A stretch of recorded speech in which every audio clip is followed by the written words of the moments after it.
We just heard from Coach Prime after Colorado absolutely squandered a golden opportunity to upset number 25 BYU.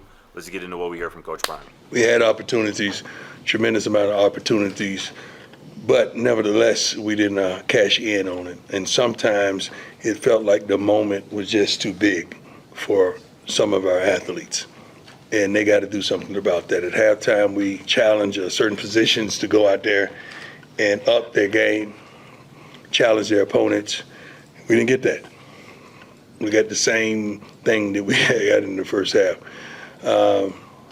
We got to do better as a staff, as a team, and I got to do better. Colorado had multiple opportunities to steal this game, to win this game in convincing fashion and dominant fashion, but they let the opportunity slip, and that's exactly what Coach Prime talked about after the game. He goes, sometimes it felt like the moment was just too big for some of our players, and whether that's the quarterback position, whether that's the secondary on the defensive side of the ball, this team just didn't make enough plays, particularly down the stretch, to win this game, and that's a damn shame when you go up 14-0 in the first quarter, give up 17 unanswered, and have BYU pretty much dominate the entire second half. It's not what you want to see. I mean, the most glaring example of that quote that I can think of from this game is the third down when Caden Salter took a ridiculous sack. Oh, yeah. Pat Shurmur actually called a nice play. It's mesh at that point. You have Joseph Williams, you have Sincere Brown wide open on those plays. Yeah. Caden Salter decides to run around in the backfield, takes a terrible sack. This one is it's on coaching for sure, but the players could have been better in many situations. It's just unfortunate to see. It's almost like a mirror image of the Georgia Tech game. You guys used Deion Parks at that second quarterback spot opposite DJ tonight. What did you see out of him? And as you guys keep, He got to play better. And as you guys, you've tried him, you've tried McCarr. They got to play better. All of them got to play better. We got to do a better job of preparing them and coaching them. One of the positions Coach Prime was most upset with after the game was the position he played better than anybody back in the day, and that's cornerback. Whether it was DJ McKinney, whether it was Preston Hodge, whether it was Deion Parks, who got a lot of extended action tonight in the absence of R.J. Johnson, the cornerbacks were not good tonight. And honestly, they haven't really been good this season. You know, to give up the game that you gave up to Bear Bachmeier, a true freshman quarterback playing his fourth ever career game, whether it was in the run game or, you know, getting his receivers involved, Bear Bachmeier looked like the best player on the field tonight. And that has a lot to do with Colorado's defense and their secondary in particular, which has been a problem and certainly was tonight. I mean, dumb penalties.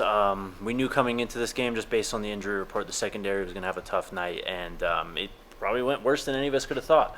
You're out of position, you know, you're kind of panicking in deep ball situations. It's just not what this team should be doing. I mean, you have Coach Prime and Robert Livingston, Kevin Mathis as well. Like, these guys should not be doing this on the field.